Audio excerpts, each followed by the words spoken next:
through the rod and piston, tightened one screw, and opened another screw. That was the whole operation.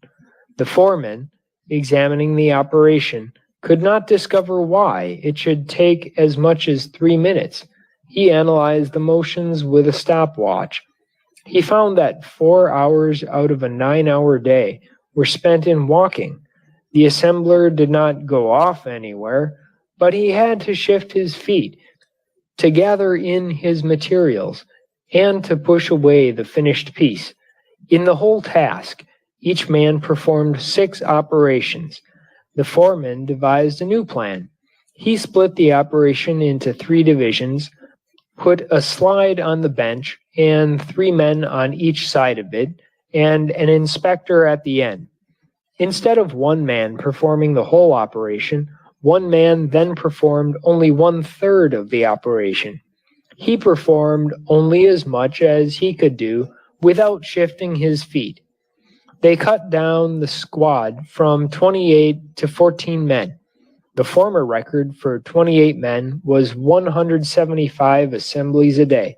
Now 7 men turn out 2,600 assemblies in 8 hours. It is not necessary to calculate the savings there. Painting the rear axle assembly once gave some trouble. It used to be dipped by hand into a tank of enamel. This required several handlings and the services of 2 men. Now 1 man takes care of it all on a special machine designed and built in the factory. The man now merely hangs the assembly on a moving chain which carries it up over the enamel tank.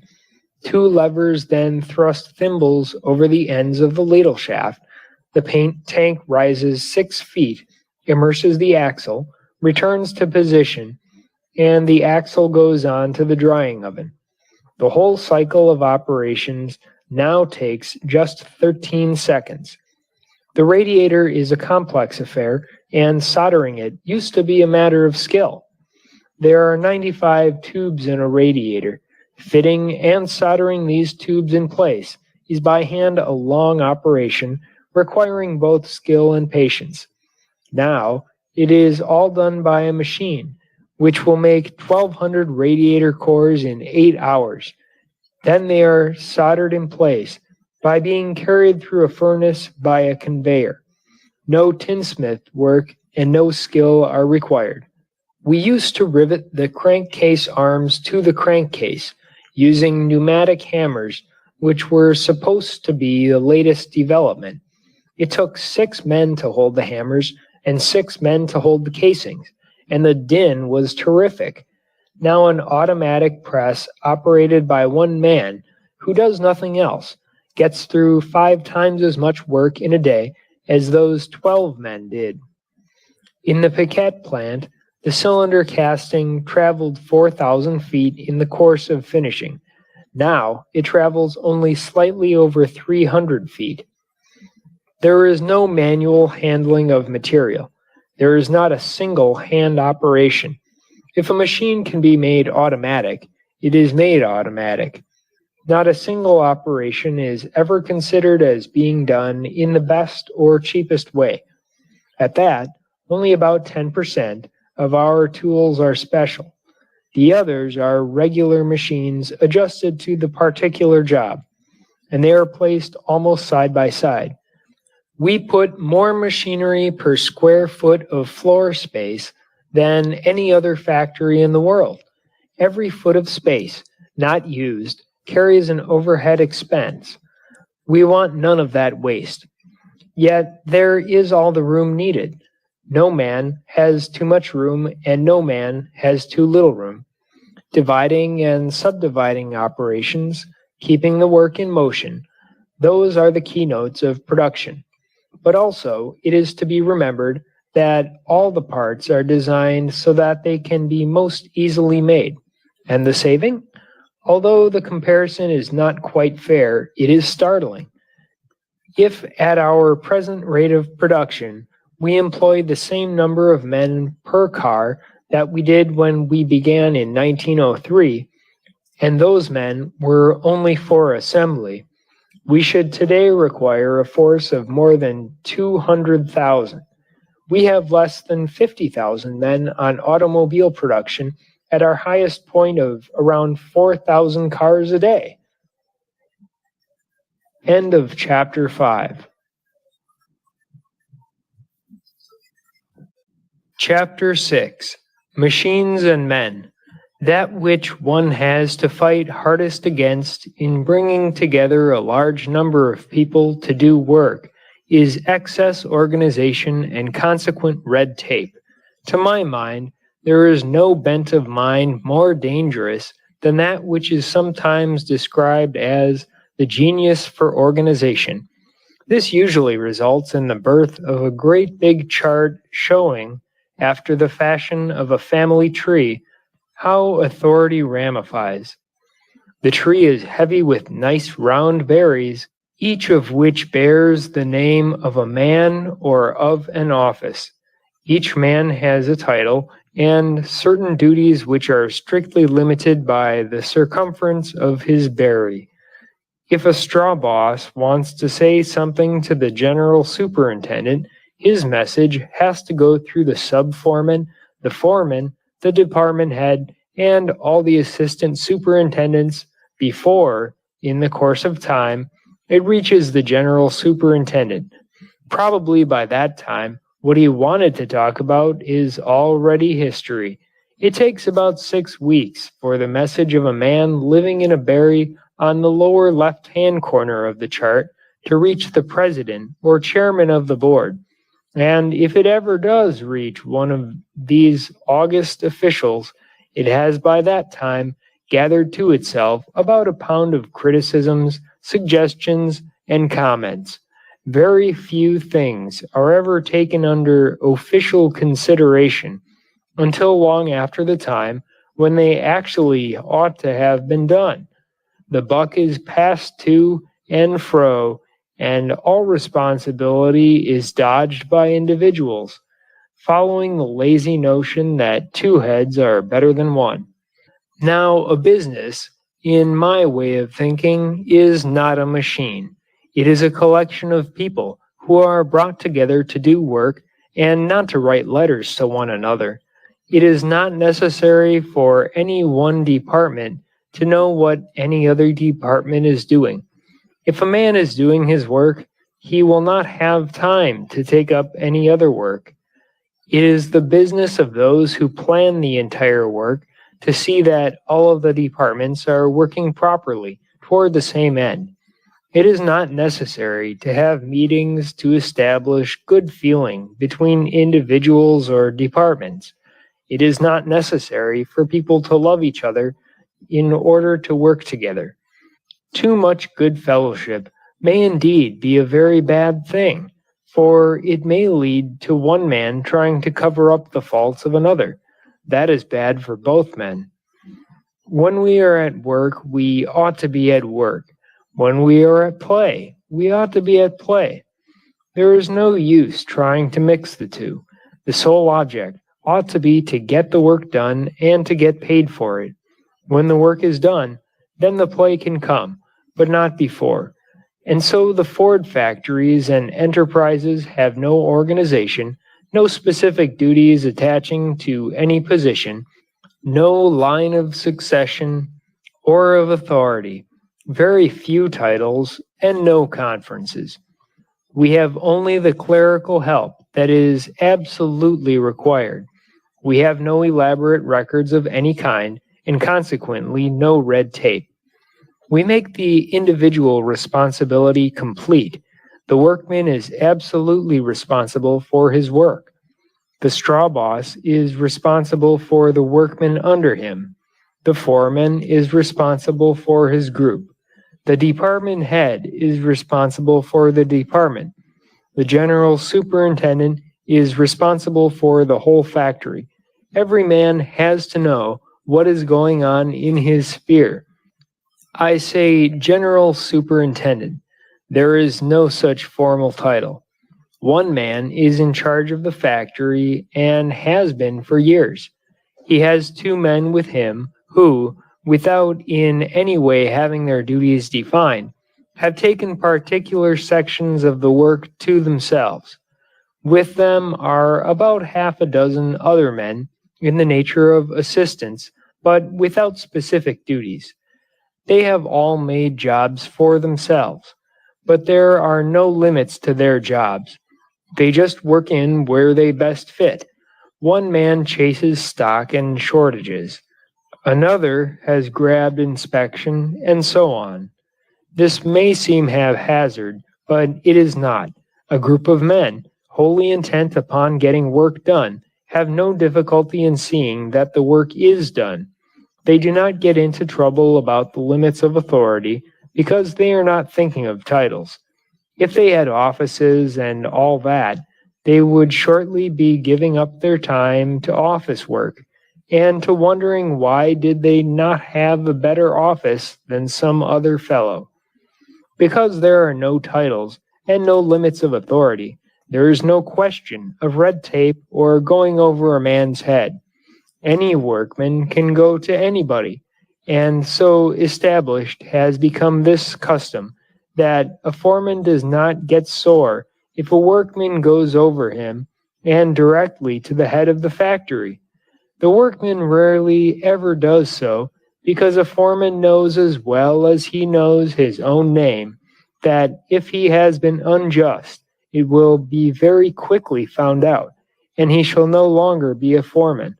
One of the things that we will not tolerate is injustice of any kind. The moment a man starts to swell with authority, he is discovered, and he goes out, or goes back to a machine. A large amount of labor unrest comes from the unjust exercise of authority by those in subordinate positions, and I am afraid that in far too many manufacturing institutions, it is really not possible for a workman to get a square deal. The work and the work alone controls us.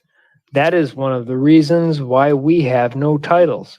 Most men can swing a job, but they are floored by a title. The effect of a title is very peculiar. It has been used too much as a sign of emancipation from work. It is almost equivalent to a badge bearing the legend, "This man has nothing to do but regard himself as important and all others as inferior."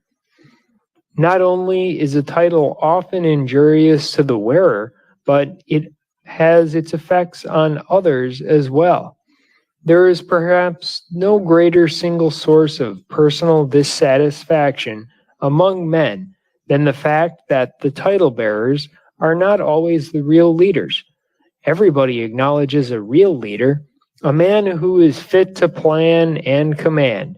And when you find a real leader who bears a title, you will have to inquire of someone else what his title is. He doesn't boast about it. Titles in business have been greatly overdone and business has suffered. One of the bad features is the division of responsibility according to titles, which goes so far as to amount to a removal altogether of responsibility. Where responsibility is broken up into many small bits and divided among many departments, each department under its own titular head, who in turn is surrounded by a group bearing the nice subtitles, it is difficult to find anyone who really feels responsible. Everyone knows what passing the buck means. The game must have originated in industrial organizations where the departments simply shove responsibility along. The health of every organization depends on every member, whatever his place, feeling that everything that happens to come to his notice relating to the welfare of the business is his own job. Railroads have gone to the devil under the eyes of departments that say, "Oh, that doesn't come under our department. Department X, 100 miles away, has that in charge." There used to be a lot of advice given to officials not to hide behind their titles. The very necessity for the advice showed a condition that needed more than advice to correct it. And the correction is just this: Abolish the titles. A few may be legally necessary, a few may be useful in directing the public how to do business with the concern, but for the rest, the best rule is simple: get rid of them. As a matter of fact, the record of business in general just now is such as to detract very much from the value of titles. No one would boast of being president of a bankrupt bank. Business on the whole has not been so skillfully steered as to leave much margin for pride in the steersman. The men who bear titles now and are worth anything are forgetting their titles and are down in the foundation of business looking for the weak spots. They are back again in the places from which they rose, trying to reconstruct from the bottom up. And when a man is really at work, he needs no title. His work honors him. All of our men come into the factory or the offices through the employment departments. As I have said, we do not hire experts. Neither do we hire men on past experiences or for any position other than the lowest. Since we do not take a man on his past history, we do not refuse him because of his past history. I never met a man who was thoroughly bad. There is always some good in him, if he gets a chance. That is the reason we do not care in the least about a man's antecedents. We do not hire a man's history, we hire the man. If he has been in jail, that is no reason to say that he will be in jail again. I think, on the contrary, he is, if given a chance, very likely to make a special effort to keep out of jail. Our employment office does not bar a man for anything he has previously done. He is equally acceptable whether he has been in Sing Sing or at Harvard, and we do not even inquire from which place he has graduated. All that he needs is a desire to work. If he does not desire to work, it is very unlikely that he will apply for a position, for it is pretty well understood that a man in the Ford plant works. We do not, to repeat, care what a man has been. If he has gone to college, he ought to be able to go ahead faster, but he has to start at the bottom and prove his ability. Every man's future rests solely with himself.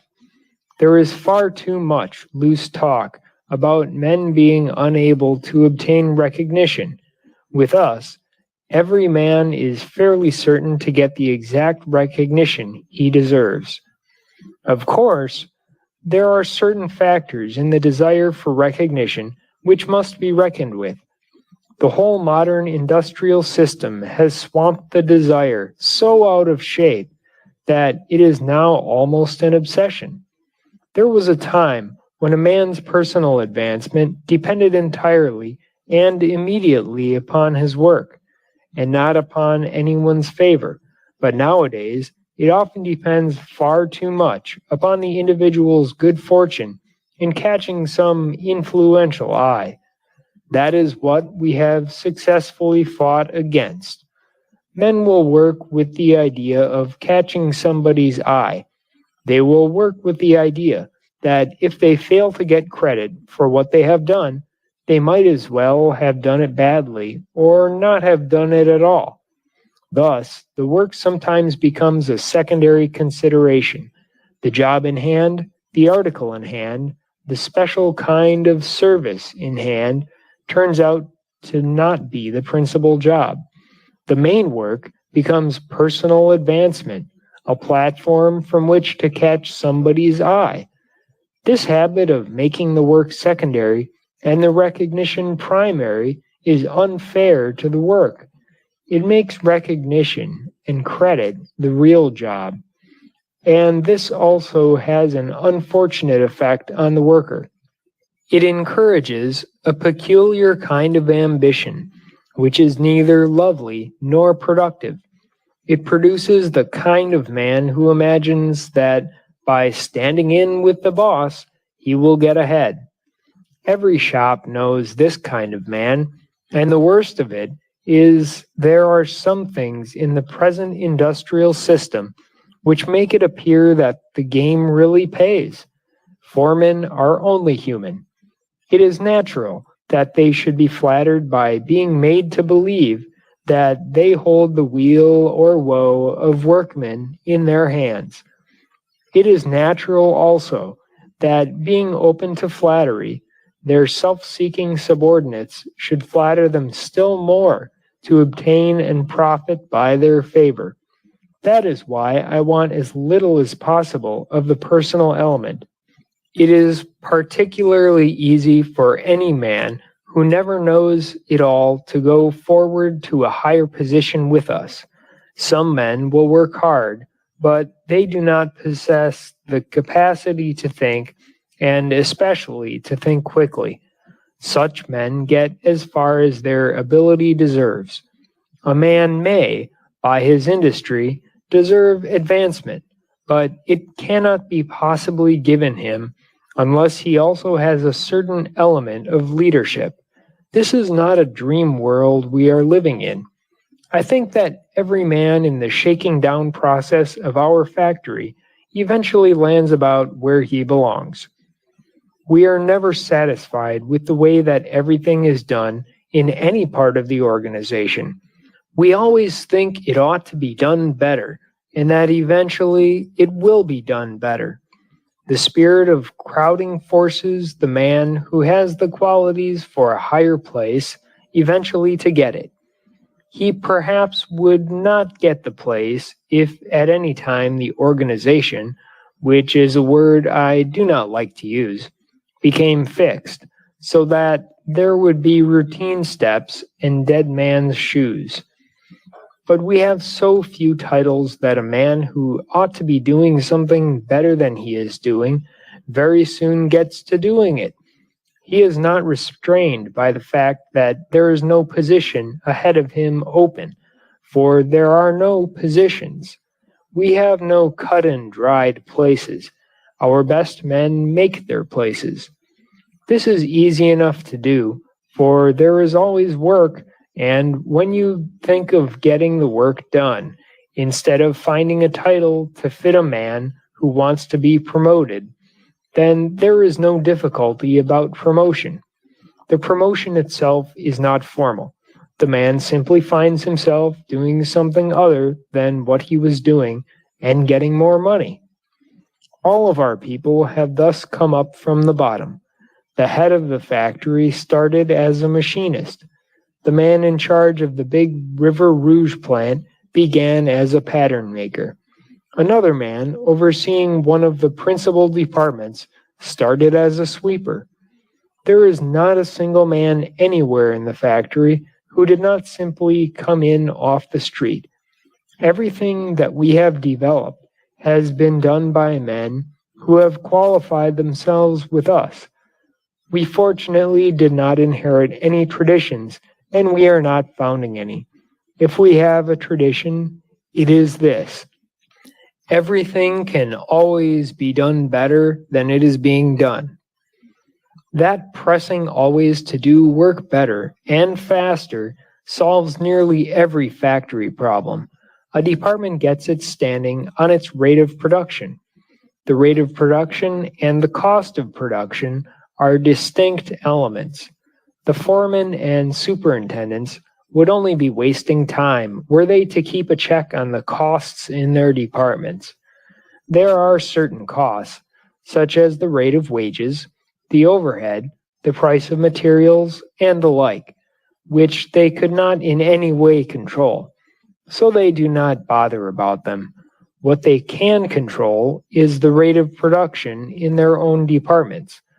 The rating of a department is gained by dividing the number of parts produced by the number of hands working. Every foreman checks his own department daily. He carries the figures always with him. The superintendent has a tabulation of all the scores. If there is something wrong in a department, the output score shows it at once. The superintendent makes inquiries, and the foreman looks alive.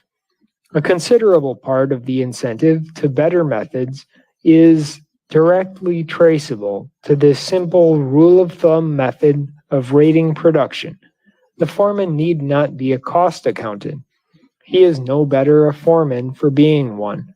His charges are the machines and the human beings in his department. When they are working at their best, he has performed his service. The rate of his production is his guide. There is no reason for him to scatter his energies over collateral subjects. This rating system simply forces a foreman to forget personalities, to forget everything other than the work in hand. If he should select the people he likes instead of the people who can do the best work, his department record will quickly show up that fact. There is no difficulty in picking out men. They pick themselves out because, although one hears a great deal about the lack of opportunity for advancement, the average workman is more interested in a steady job than he is in advancement. Scarcely more than 5% of those who work for wages, while they have the desire to receive more money, have also the willingness to accept the additional responsibility and the additional work, which goes with the higher places. Only about 25% are even willing to be straw bosses, and most of them take that position because it carries with it more pay than working on a machine. Men of a more mechanical turn of mind, but with no desire for responsibility, go into the tool-making departments where they receive considerably more pay than in production proper. But the vast majority of men want to stay put. They want to be led. They want to have everything done for them and to have no responsibility. Therefore, in spite of the great mass of men, the difficulty is not to discover men to advance, but men who are willing to be advanced. The accepted theory is that all people are anxious for advancement, and a great many pretty plans have been built up from that.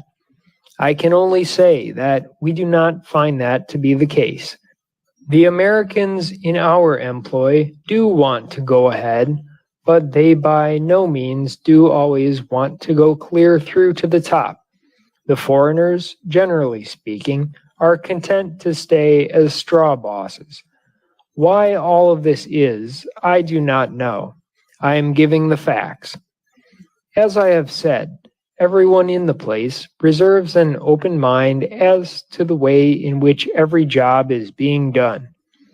If there is any fixed theory, any fixed rule, it is that no job is being done well enough. The whole factory management is always open to suggestion, and we have an informal suggestion system by which any workman can communicate any idea that comes to him and get action on it. The saving of a cent per piece may be distinctly worthwhile. The saving of 1 cent on a part at our present rate of production represents $12,000 a year. 1 cent saved on each part would amount to millions a year. Therefore, in comparing savings, the calculations are carried out to the thousandth place of a cent. If the new way suggested shows a saving, and the cost of making the change will pay for itself within a reasonable time, say within 3 months, the change is made practically as of course. These changes are by no means limited to improvements which will increase production or decrease cost. A great many, perhaps most of them, are in the line of making the work easier. We do not want any hard, man-killing work about the place, and there is now very little of it. And usually it so works out that adopting the way which is easier on the men also decreases the cost. There is most intimate connection between decency and good business. We also investigate down to the last decimal whether it is cheaper to make or to buy a part. The suggestions come from everywhere. The Polish workmen seemed to be the cleverest of all of the foreigners in making them. One, who could not speak English, indicated that if the tool in his machine were set at a different angle, it might wear longer. As it was, it lasted only 4 or 5 cuts. He was right, and a lot of money was saved in grinding. Another Pole, running a drill press, rigged up a little fixture to save handling the part after drilling. That was adopted generally, and a considerable saving resulted.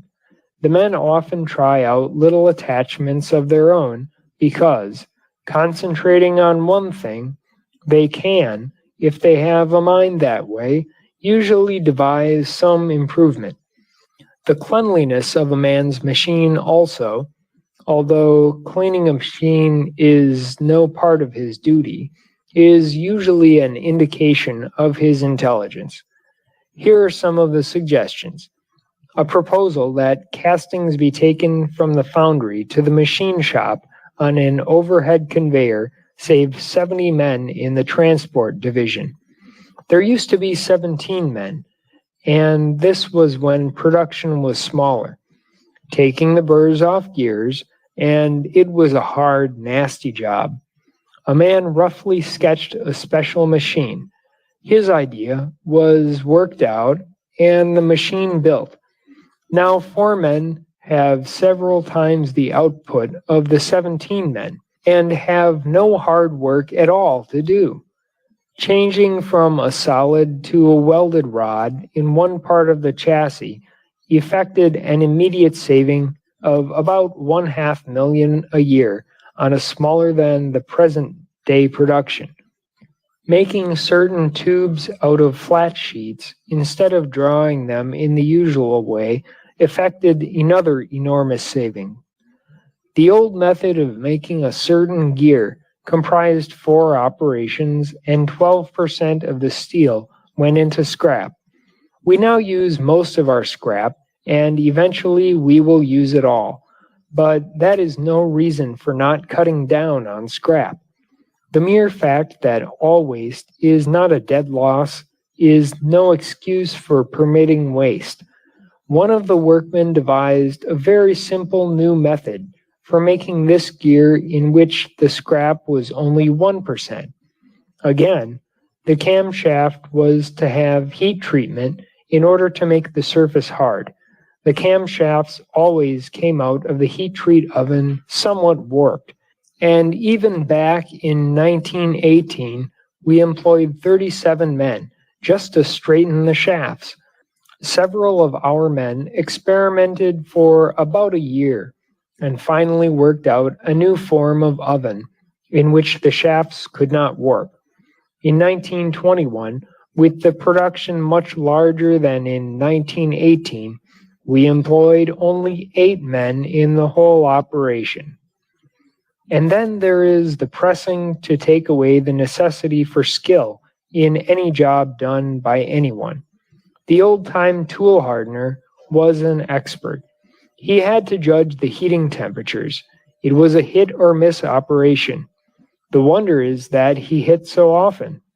The heat treatment in the hardening of steel is highly important, providing one knows exactly the right heat to apply. That cannot be known by rule of thumb. It has to be measured. We introduced a system by which the man at the furnace has nothing at all to do with the heat. He does not see the pyrometer, the instrument which registers the temperature. Colored electric lights give him signals. None of our machines is ever built haphazardly. The idea is investigated in detail before a move is made. Sometimes wooden models are constructed, or again the parts are drawn to full size on a blackboard. We are not bound by precedent, but we leave nothing to luck, and we have yet to build a machine that will not do the work for which it was designed. About 90% of all experiments have been successful. Whatever expertness in fabrication that has developed has been due to men. I think that if men are unhampered and they know that they are serving, they will always put all of mind and will into even the most trivial of tasks. End of chapter 6. Chapter 7. The Terror of the Machine. Repetitive labor, the doing of one thing over and over again, and always in the same way, is a terrifying prospect to a certain kind of mind. It is terrifying to me. I could not possibly do the same thing day in and day out, but to other minds, perhaps I might say to the majority of minds, repetitive operations hold no terrors. In fact, to some types of mind, thought is absolutely appalling. To them, the ideal job is one where the creative instinct needs not be expressed. The jobs where it is necessary to put in mind as well as muscle have very few takers. We always need men who like a job because it is difficult. The average worker, I am sorry to say, wants a job in which he does not have to put forth much physical exertion. Above all, he wants a job in which he does not have to think. Those who have what might be called the creative type of mind and who thoroughly abhor monotony are apt to imagine that all other minds are similarly restless, and therefore to extend quite unwanted sympathy to the laboring man who day in and day out performs almost exactly the same operation.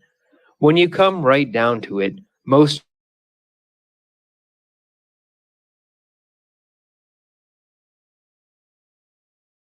president is nearly all routine.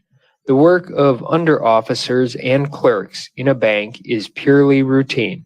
Indeed, for most purposes and most people, it is necessary to establish something in the way of a routine and to make most motions purely repetitive. Otherwise, the individual will not get enough done to be able to live off his own exertions. There is no reason why anyone with a creative mind should be at a monotonous job, for everywhere the need for creative men is pressing. There will never be a dearth of places for skilled people, but we have to recognize that the will to be skilled is not general, and even if the will be present, then the courage to go through with the training is absent. One cannot become skilled by mere wishing. There are far too many assumptions about what human nature ought to be, and not enough research into what it is.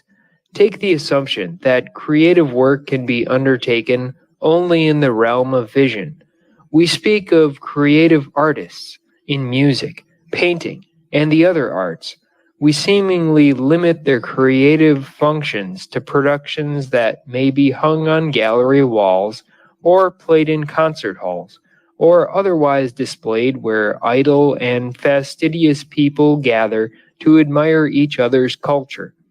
But if a man wants a field for vital creative work, let him come where he is dealing with higher laws than those of sound, or line, or color. Let him come where he may deal with the laws of personality. We want artists in industrial relationship. We want masters in industrial method, both from the standpoint of the producer and the product.